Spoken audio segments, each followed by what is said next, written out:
What's up, everybody, and welcome into another episode of Goal Line Dynasty. Today, I'm going to be showing you my roster. I'm going to be showing you this crazy roster that I have put together in a 16-team Superflex league over the last 2.5 years, and I got to say, I'm pretty damn proud of it. I will explain more once I start sharing my screen here, but before we get into the video, Tyler, how we doing, buddy? I'm great. This is one of your rosters that you and I talk about like pretty often because it is a 16 team and it's a little different from the average starting league. But I think there's a lot to be learned in terms of, how does the context of a trade really change things, right? And how does the format of your league really make a difference in what kind of trades you should be looking to make. So I'm excited to see really the chronological, just how you took this team from one phase of Dynasty to another. So let's hop in. Yeah, let's do it. So to preface this, and this is totally a humble brag, but in this league, so there's 16 people and we play 2 games each week. And it is, I believe it's just 1 game against one of our other opponents and then 1 game against the median. So over the last 2 years, there has been a total of 56 regular season game, and my team is 47-9 over the last 2 years. That's pretty sweet. Now, I know what you may be thinking. Okay, well, clearly you must have gone balls to the wall in the startup to have a record like that in the first 2 years, and you would be absolutely right. But would you also believe me if I told you that I just drafted Bryce Young, Bijan Robinson, Jahmyr Gibbs, Josh Downs? I have Garrett Wilson, Chris Olave. It's been a very successful couple of years with this team because I have just been, like I said, balls to the wall with trading, kind of keeping it moving and everything. So I'm going to share my sleeper screen here, and I'm going to show you what the startup draft looked like 2 years ago. So I drafted this team ahead of the 2021 season. I had the number 2 spot, which was pretty cool. It's always cool to, grab the number 2 in a startup. So obviously I took Josh Allen. Now my philosophy with this team was I said, there's 16 people in this league. I'm going to go for it in year 1, and I'll worry about it later. I knew that a rebuild would be on the horizon in 2 or 3 years, but I just went balls to the wall. I took Josh Allen. Kind of scrolling through this list here, I took a chance on Devontae Adams, A.J. Brown, Austin Eckler, Aaron Jones. I mean, dude, this is even when Julio Jones was still kind of a decent commodity a couple years ago. Brandon Cooks, Robert Woods, like Logan Thomas was the tight end that I drafted. Believe it or not, this team actually did go to the championship in 2021. Did not win, but it is what it is. So, Tyler, what are your thoughts here, right? So I know you are someone, whenever we do Dynasty startups, you like to do like a nice mix, but kind of keep your team on the younger side because you think in terms of, okay, well, I want this team to be a dynasty. What do you think when you see someone do this in a dynasty startup where they're just like, I'm going for it year 1, fuck it? So usually when I see rosters built like this, I try to buy out like the furthest 20 or whatever first round pick they have, right? If it was this year, I'd be looking to go buy their 25 in 2026 first. Like, I don't care how far out in advance it is. I know that team is going to have to either make moves or go into the tank at some point. So usually when I see rosters built out like this with Matt Ryan selected in the 3rd round, I do my best to acquire their future picks, but I'm assuming it did not work out for anybody who you made those moves with. Yeah, I will say it's been going pretty well. Like I said, 47-9 over the last 2 years. It's the best record over that span in the league, which is always fun to say. But kind of looking at this startup draft, I kept it pretty standard in the first 4. Matt Ryan at 315, even 2 years ago, that was a reach. Like, I'll admit that. But I was panicking. I thought I needed my other quarterback, and clearly I let some other options slip through the board, but we don't have to talk about that. But I traded up here. So this was kind of the turning point where I made the decision like, okay, you know what? We're going to go for it. Because I noticed Aaron Jones and Austin Eckler fell to the middle of the 4th round. And mind you, this is before the 2021 season, right? This is when Eckler was fresh off of a top 3 season. Aaron Jones was fresh off of like a top 5 or top 6 season. Didn't have any running backs on my roster. So I don't remember what I traded for these guys. But I do know that I had no rookie draft capital after this draft was done. I made sure I spent it all because I wanted to win in year one. Like I said, I did get to the championship, but did not win. So unfortunately, nothing to show for it. I'll kind of scroll down here. You can see the bench.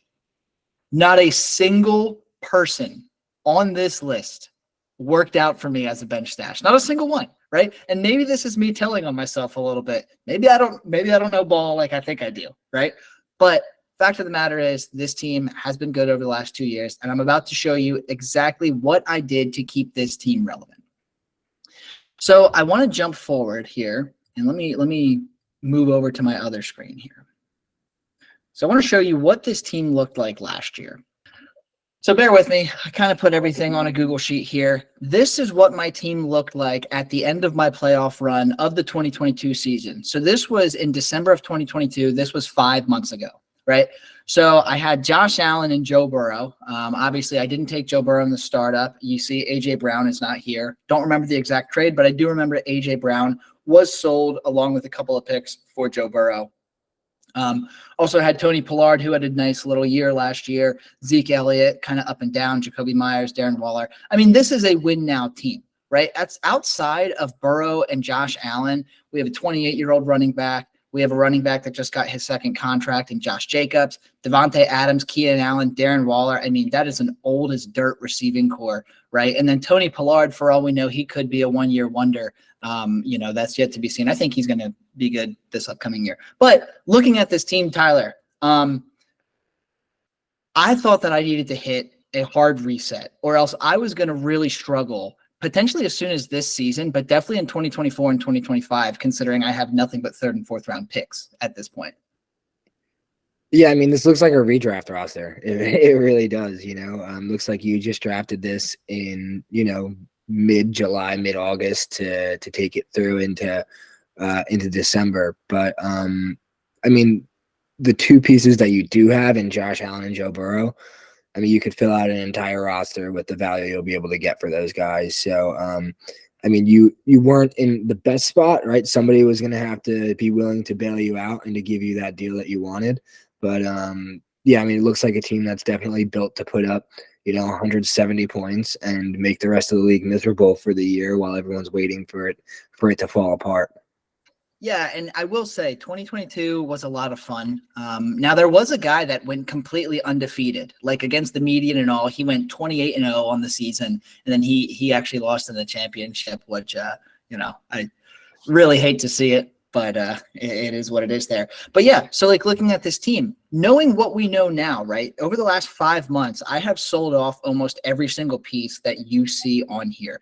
I think Josh Jacobs and Brandon Cooks might be the only two people on this screenshot that are actually still on my roster. That's how much I went and I revamped it. Obviously, there's always a market for Josh Allen, Joe Burrow, and those were my two cornerstones that I sold, and I'll show you those trades here in a bit. But Aaron Jones, I mean, you either get out now or you let him retire on your roster. Devontae Adams, arguably in the same light, right? Maybe you sell him midway through the season, but at what point do people stop buying the 30-year-old wide receiver? Keenan Allen, 32. Darren Waller, 30. Jacoby Myers went to the Raiders, and you could argue that that's not a very good landing spot, and I would definitely argue that. Obviously, Ezekiel Elliott, nothing good. And again, really nothing outside of Brandon Cooks going for me on the bench. So I said to myself, you know what? This is not a roster that is going to win in 2023. Like Josh Allen, Joe Burrow, they can do a lot for you. But Tyler, if you went into 2023 with this roster, I would say it's still a contender. But are you even remotely comfortable with fielding this roster going into the 2023 season? No, I wouldn't have felt great about it. I mean, Brandon Cooks is, the only one who can really fill in reasonably so if there's any kind of injury on your bench. Yeah, it's scary. It's super fragile. Obviously, it can score a lot of points, but definitely super fragile. And you realize, I mean, how much stock you have in Aaron Jones and Josh Jacobs. You're banking on this roster, this entire roster, basically staying healthy for you to go in and really have a good shot at competing. Again, it is important to remember it is a 16-team league, so this roster is a little bit stronger than some other people might be viewing it as right now, but it still is old, fragile, and high risk, high reward. Yeah, I appreciate that you point out that it is a 16-team roster. And I mean, honestly, like at one point last year, I was very proud to have this roster in a 16-teamer. I was, I think I was number 1 or number 2 in points in 2022. I was number 1 or number 2 in points in 2021. Like, this has been a good roster and it's served me really well. But the fact of the matter is, like you said, this looks like a redraft team. And we're playing Dynasty. You'll notice I have a 4th-round pick in 23, a 4th-round pick in 24, and 2/3 and a 4th in 25. There's no way to recycle through this team. Like, if I went into 2023 with this team, it would be do or die, now or never, and I would have a miserable time playing Dynasty football over the next couple of years, which is why I decided, let's blow it up. So let me show you what we're working with now. And it is a massive change. Like, I mean, I was not even planning on doing a video like this about my own roster, but you and I were texting about this team the other day, and I was telling you some of the moves that I made, and we both kind of had that moment like, dude, this is kind of wild. Like, I'm going to toot my own horn here because I'm very proud of what I'm about to show you that I turned this team into. So here's the current team.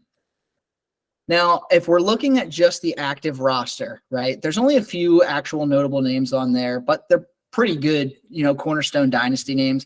We have Deshaun Watson, who is on the rise in terms of dynasty value.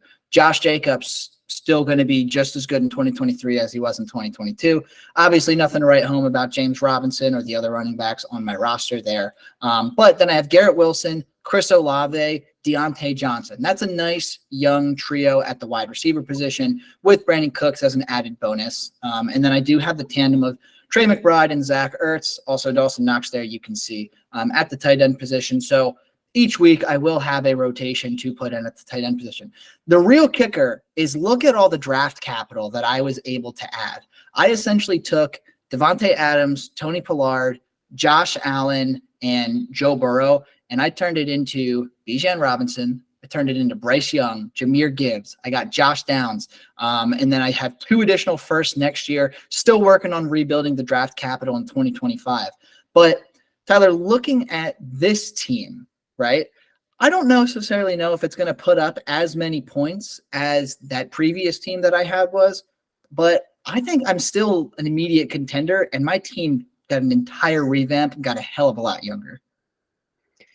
Yeah, I think it's tough to put yourself in a contending window when you have a rookie quarterback starting as your QB2. I mean, if you have a good rookie year for a quarterback, in all likelihood, you're going to finish as like the QB 15 or 16. I mean, we go back and look at like what T-Law did his rookie year. Granted, we know that was an outlier situation where he just had a terrible coaching staff and all that stuff. But I mean, it's tough to put yourself in that contending window right away. But I mean, when your running back room is Bijan Robinson, Josh Jacobs, and Jahmyr Gibbs, and then you have who we think is about to be a really big year 2 breakout in both Garrett Wilson and Chris Olave, and you have the target hog of Deontay Johnson, I think you have plenty of points to go around. And if you don't have them this year, they're going to come next year. So I think you're in a real good spot right now where you can wait, 2, 3, 4 weeks into the season, see how things are going, and then really decide what you're going to do with those 24 picks. Like, are you going to send it to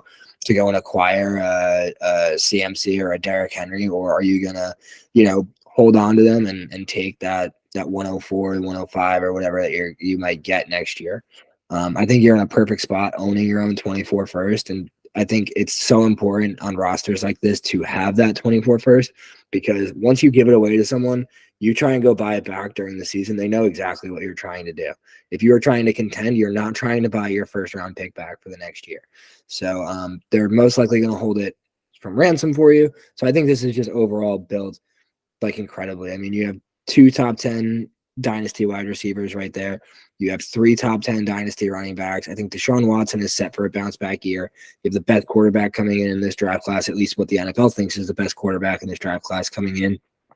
And I think you're going to be totally fine. I mean, I think this team is set up to really hit its stride, all at the same time. I mean, in all likelihood, it's going to be next year when you're winning it, when Garrett Wilson and Chris Olave go to the year 3 jump, and then, Bijan and Gibbs and Jacobs, they're hitting the ground running, and they're, well, obviously not Josh Jacobs' second year, but Bijan and Gibbs.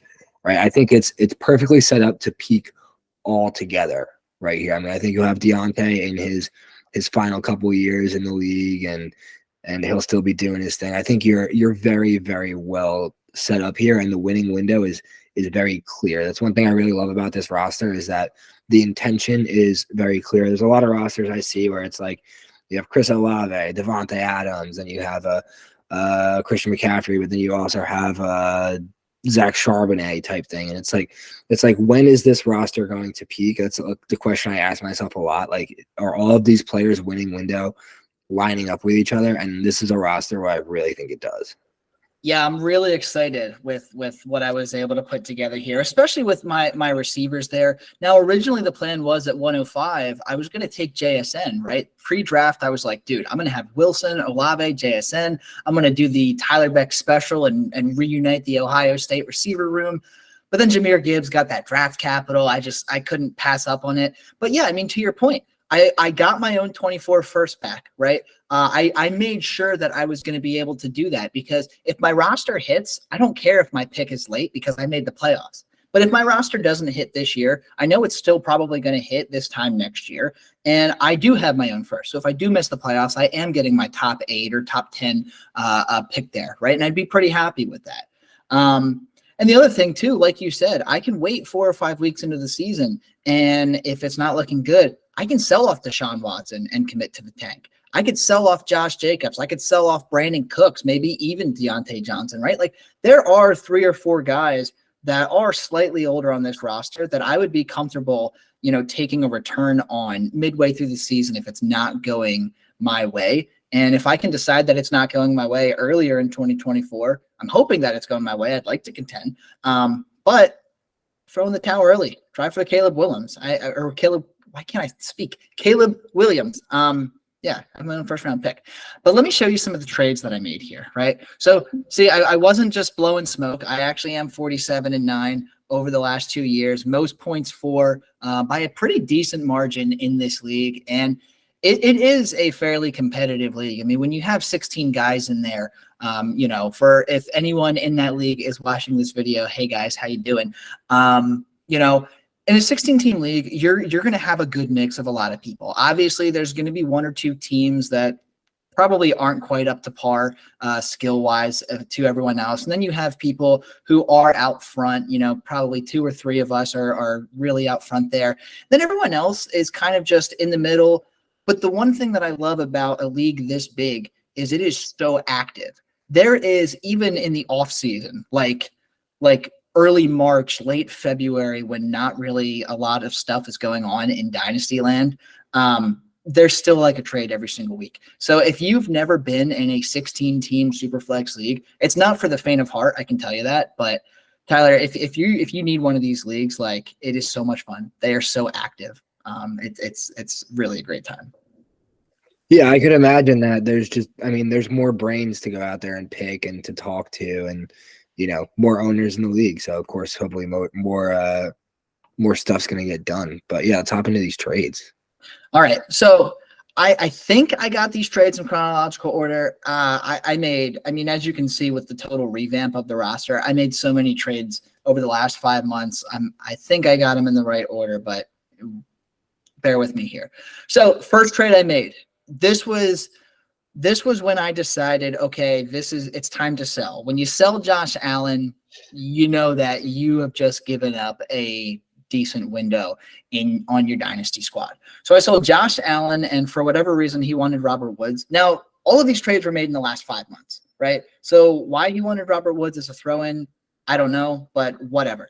With this trade, I got Deshaun Watson, the 110, and the 101. I think that Deshaun Watson is primed for a big year. I loved the idea of being able to get Bijan Robinson on my team, and then the 110 was enough to sweeten the deal to get me to pull the trigger. So overall, Tyler, in a nutshell, how do you grade this trade? I think this is just about one of the only kinds of trades that I could sell Josh Allen or Pat Mahomes or Joe Burrow for. When it comes down to it, I'm going to need a top 10 quarterback in return, even if it's the number 10 quarterback in Dynasty.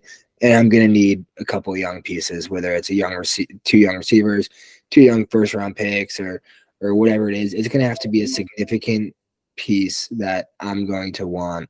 That's going to be in my starting lineup. Like, I'm not giving you Josh Allen for, Dak Prescott and a couple pennies. Like, I'm not doing that. I might do it for Dak Prescott and 2 or 3 firsts, right? Like, give me 2 or 3 more important assets on top of it, and I can be okay with that. But it has to be a guy that I'm super confident he's going to finish in the top 10.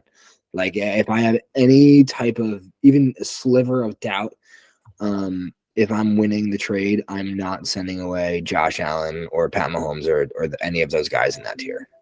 Yeah, I completely agree. And it was going to be really hard for me to pull a trigger on selling Josh Allen or Joe Burrow, which we'll talk about here in a second. But both of the trades offers that I got done with these guys, I was really comfortable with pulling the trigger. Deshaun Watson, top 10 quarterback. Bijan Robinson is the number 1 dynasty running back right now. And then the 110 is a nice consolation too. So that was obviously enough for me to sell Josh Allen. It sounds like it would have been good enough for you as well.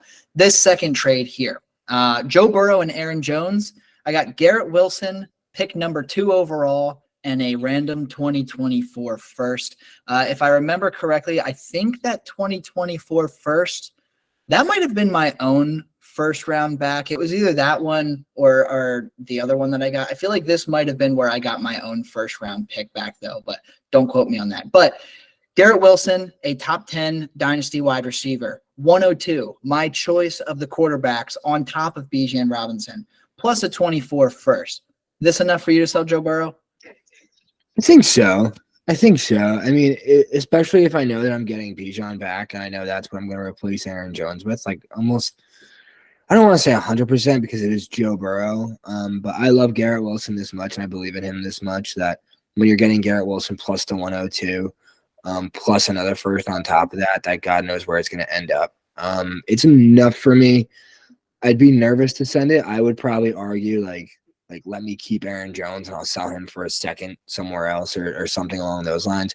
But when it comes to a deal like this, you have someone who's willing to send you, again, a top 10 in some people's eyes, top 6, top 7 wide receiver plus 2 first round picks for a quarterback. And I mean, you're redrafting Bryce Young, you're redrafting Gibbs to replace them. So you're getting a pretty much a free Garrett Wilson there. I like it. I don't love it, but I like it. Yeah, and I was hesitant to put Aaron Jones in this deal, but if I remember correctly, I think that's what kind of tipped the iceberg. I think we were kind of stuck on Garrett Wilson, these 2 first, and Joe Burrow. And I was like, look, if I throw in Aaron Jones, is that going to get it done? Because Aaron Jones, knowing that I'm putting myself kind of – and this was before a lot of the other moves I made, so I'm committing to a rebuild at this point, right? I'm like, Aaron Jones is not going to do my team anything in 2023. If this is going to get the deal done, you just take him. So I would agree with you. Not a deal that I am absolutely in love with, but looking back at it, I definitely don't regret it. This next one, we're not going to dispute at all. Some dude sent me the 114 for Chuba Hubbard. I didn't even think twice. I said, yeah, take him. I don't know what. I think this was before. This was when Carolina had announced that they weren't really going to be taking back Deontay. And this was before Miles Sanders was in town. So I guess this guy was thinking, hey, I'm going to get Chuba Hubbard from this guy and get my running back. Little did he know I'm a Panthers fan. I know that Chuba Hubbard was not going to do anything this season, right? So any dispute there? Are you taking 114 over Chuba Hubbard? I could sit here silently and not answer your question and we can just move on instead. Excellent. Glad we're on the same page. Now, this next one, this is where I kind of beat myself up a little bit. It's not a bad trade because it led me to other trades. But this trade was kind of off-brand for what I was going for. Now, I saw the capabilities to get Jerry Jeudy and Dallas Goedert. Jerry Jeudy being, what, like 24 or 25 years old. Dallas Goedert being, I think, 28 years old. And this is a tight end premium league. So in my mind, I'm getting a top 5 dynasty tight end here. Jerry Jeudy ended the season with a bang. They're bringing in Sean Payton in 2023. I'm like, you know what? Yeah, I need a young cornerstone wide receiver to pair up with Garrett Wilson. Let's go out and get Jerry Jeudy. I gave up the 110, the 114, and Darren Waller to get this done. Now, knowing what I know now, I don't regret this because the guys that were available at 110 and 114 in my rookie draft, ultimately, I would rather have Jeudy and Goddard. But at the time, I don't know why I thought this was a good idea. I'll admit, this is a trade that I think I lost. I don't necessarily know that I'd say you lost it. I mean, I think Jerry Jeudy is probably a better profile, and I'd rather have Jerry Jeudy on my team than any of the the running backs, the Zach Charbonnet. Even though, like, don't get me wrong, I still love Zach Charbonnet. I'm not like totally like soured on him. But in terms of that tier of guys, like the Charbonnet, the Condre Miller, the Zay Flowers, like I'm taking Jerry Jeudy over all of those guys. And then when you talk about the 114 plus Darren Waller, I mean that's to get Dallas Goedert. I'm more than happy. I think that's more than fair, and it definitely fit what you were looking to do. So Yeah, I guess I can't complain too much. I mean, looking at the draft board right now, I have it open. Zay Flowers would have been my top pick at 110. Maybe Will Levis. I don't know. But Zay Flowers would have been my top pick at 110. And then pick 114, I could have came away with Michael Mayer, which I actually would have really liked. But ultimately, I didn't have pick 110 or 114. I traded it away here. And coincidentally, I don't have Jeudy or Goddard anymore. So clearly I did something else with them. Moving on. This next one was probably my biggest bombshell. The farm. I gave away Keenan Allen, Devontae Adams, Tony Pollard, and Jerry Jeudy just to get 105 and Chris Olave. It looks like Mecole Hardman was just a throw-in. Chris Olave and 105. Is this enough of a return for you to trade away, two receivers that are probably going to be at worst be top 25 in their position this year? Actually, three if we're counting Jerry Jeudy and Tony Pollard. Like, you think I sold a little bit low here just to get Chris Olave in the 105?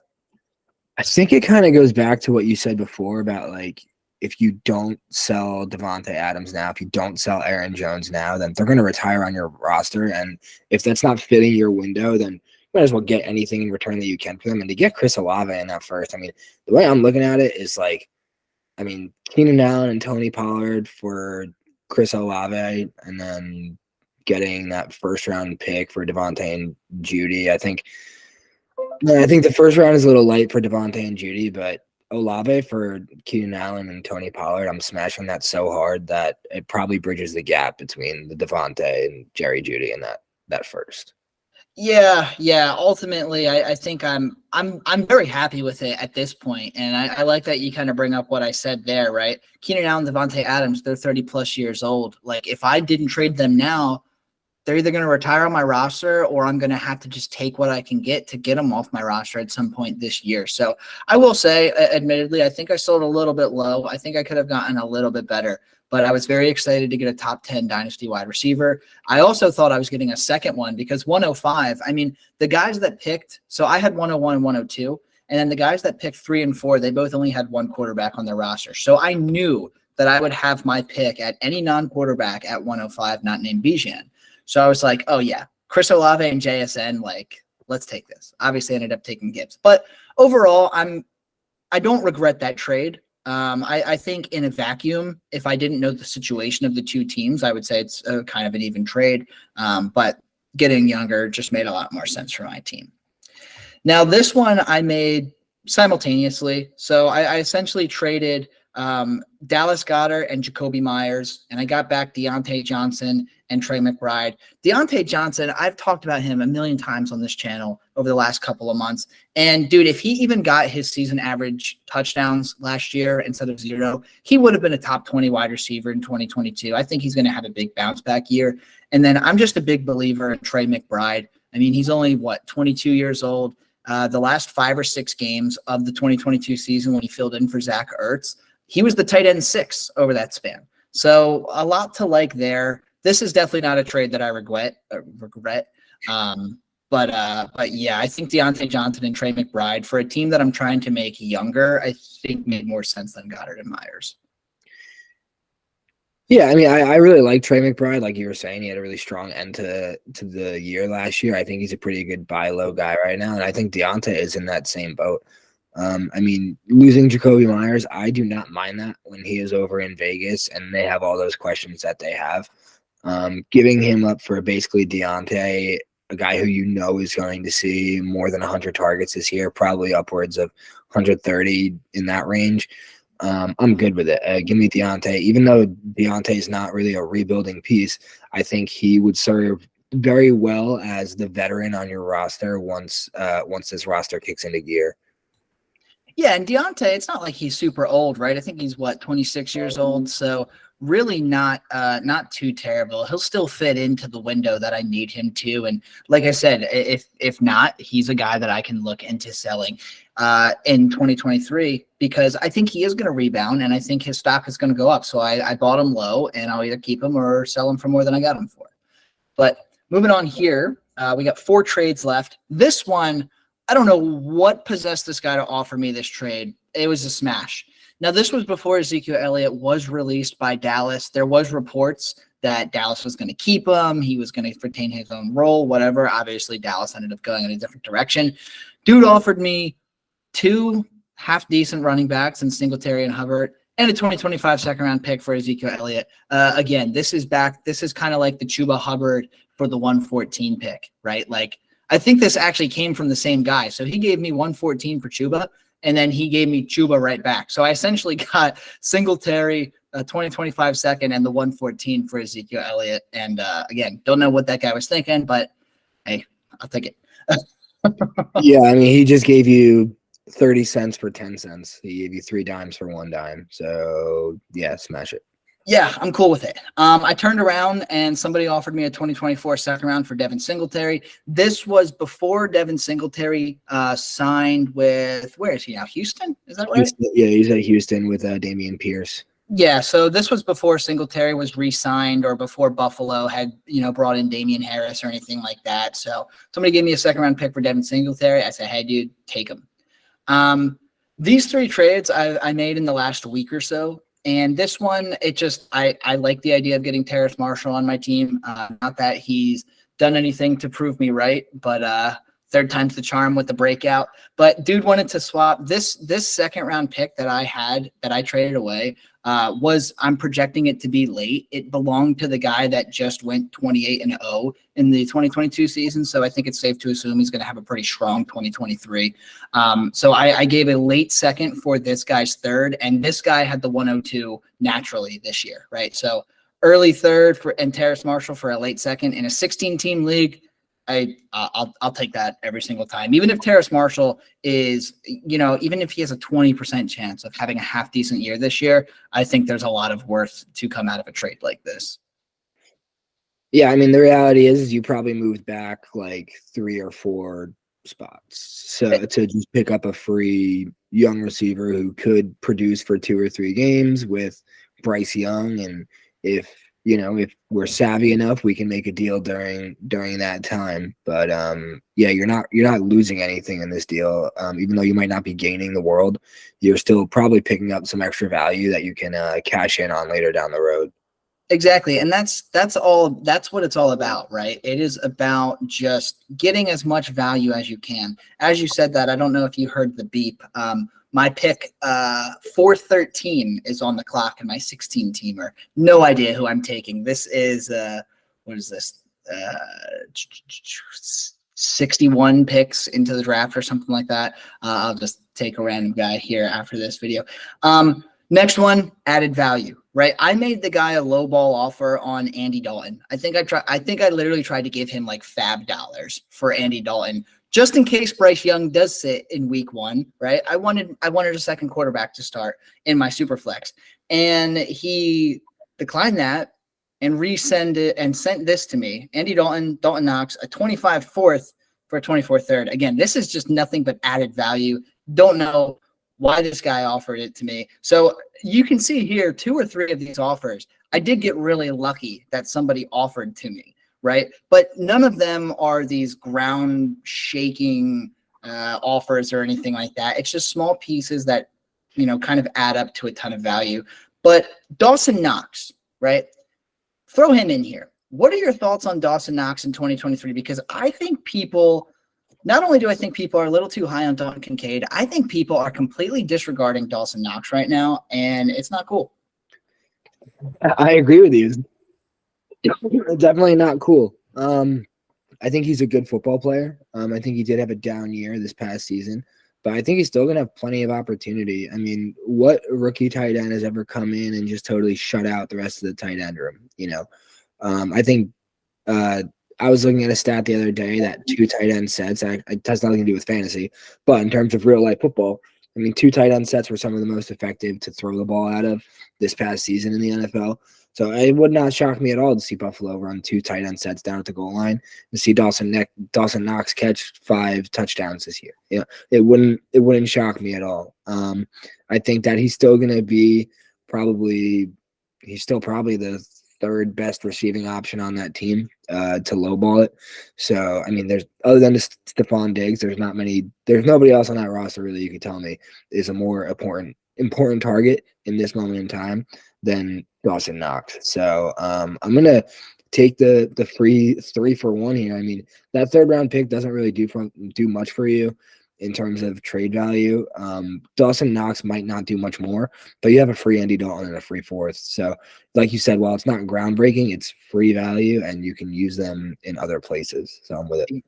Exactly. I'm always going to take that free value. And I mean, my tight end room is definitely the weakest part of my roster. So if I can add another lottery ticket in Dawson Knox there, I'm going to do it. And then the last trade that I've made over the last 5 months actually just happened about 2 days ago. Guy was on the clock at it was 2:10. This is a 16-team league, so there's been 25 picks taken at this point. Josh Downs was still high on Josh Downs. I don't think Josh Downs should fall to 26 overall in any format. So I reached out to the guy. I said, hey, man, what can I do to get this pick? And I was really trying to avoid offering up my 2024 second round that I had. But if it got to it, I was going to offer that for this pick because I think Josh Downs should have been an early second round pick this year. And I'm always going to send a next year second for an early second this year. But he replied back. He said, I want Chuba Hubbard. I don't know what this league's obsession is with Chuba Hubbard, but you don't have to ask me twice to trade Chuba Hubbard for Josh Downs. So that is the 3rd time in the last 5 months where I have profited somehow off of Chuba Hubbard. And being a Panthers fan, I might have to buy a Chuba Hubbard jersey just for the amount of value that he's been able to add to my 16 person dynasty team. But yeah, so this is the end result. You know, we have come a long way from starting off with, who did we have here? We had Josh Allen, Austin Eckler, Aaron Jones, A.J. Brown, Devontae Adams. Those are really the big names to note here. Absolutely no draft picks. Sprinkled it with some fairy dust, right? And we got to this. So I'm very, very happy to show off this team and kind of talk about it. I wanted to put this video out, though, like Tyler, because we give people advice all the time, right? And I don't think we've shared our own rosters a single time on this channel. And, to everyone else, we could just be 2 assholes talking football. Maybe we don't know anything we're talking about. But I wanted to show you guys that we do, right? This is what we do. We love Dynasty. We're hyper obsessed with it. As you can see, I've made a million moves with this team. And yeah, I'm just it's a humble brag, right? I wanted to show this team off. And really quick point I wanted to make about that Josh Downs for Chuba Hubbard trade. I was in a similar situation just last week. I was in a 1 quarterback rookie mock, or not rookie mock, it was a rookie draft, and the 206 came along and Zach Charbonnet was still on the board. So I went to the guy who had that pick. I saw he was struggling with the pick, and we start talking back and forth on some offers. And the one thing I'll say is just never say the guy's name that you're looking for, because all of a sudden you put the name into the trade, it looks stupid. Like I sent Najee in a 3rd. I got back Charbonnet, Aaron Jones, and this guy's 1st round pick next year, right? So when you look at it like 206, Aaron Jones, and a 1st for Najee, you might not think it's not too crazy, but like Zach Charbonnet, you add that in, it just turns things insane. So never say the name of whoever you're looking to pick at that spot, because even if they decide to hold the pick, you can just go, and they're probably not going to take that guy. You can go to the next guy and look to trade up for it. But yeah, I think it's very important to keep the pick as the pick and don't assign a name to it, because that gives the other guy all the leverage. All of a sudden they know who you want. They know exactly what you're trying to get out of the trade, and you're probably beat and not going to get the price that you thought you were going to get. So I think it's important to remember that too. You're on mute, buddy. Of course. couldn't have a seamless video here, but whatever. I won't even edit that out. You guys can see the shit that we go through. But yeah, that's a good thing to bring up, right? You always want to make sure that you have the upper hand, you have the leverage. I mean, I can't tell you how many times where I've gone to make a draft day offer and someone's like, yeah, that's a good deal. Who are you going to target? If you tell me who you're targeting, I'll make the deal with you. And I'll say, I'm not going to do that. Right. And if they're like, well, that's the deal breaker, right? Then, you know, sometimes I'll swallow my pride. If I think I can trust the person, I'll be like, okay, this is who I'm taking. But more often than not, I'll be like, I will give you a 4th round pick in addition, and you're not going to ask me twice. And he'll be like, yeah, all right, I'll take that value. Right. So maybe that's me being a little too loose with my 4th round picks, but you know what? That's what they're used for. 4th round picks, absolutely nothing but a sweetener in trades. If you're ever purposely trading for 4th round picks, shame on you. That's all I got to say about that. But yeah, so that's going to do it for us here on Goal Line Dynasty. I know it's been about a week since we've had our last video. You know, life has gotten busy between, you know, Tyler's job, Tyler's life, my job, my life, all that good stuff. But the good news is we both have this weekend free, and we are planning on putting together a handful of videos for you guys. We are sincerely hoping that we can post more than just once a week. Obviously, if we can get in twice a week, that would be absolutely stellar because, you know, not only do we love, you know, talking about this stuff and bringing you guys all the content in the world, but we just genuinely enjoy it, right? Like Tyler, I love getting on here, shooting the shit with you, talking football, and you know, a quick shout out to all of our YouTube subscribers. We've got a lot of traction recently with our latest 1QB mock, so glad you guys enjoyed that. Really appreciate anyone who's commenting, liking, hitting that subscribe button. So just shout out to all of you guys. We do really appreciate you guys coming on this journey with us.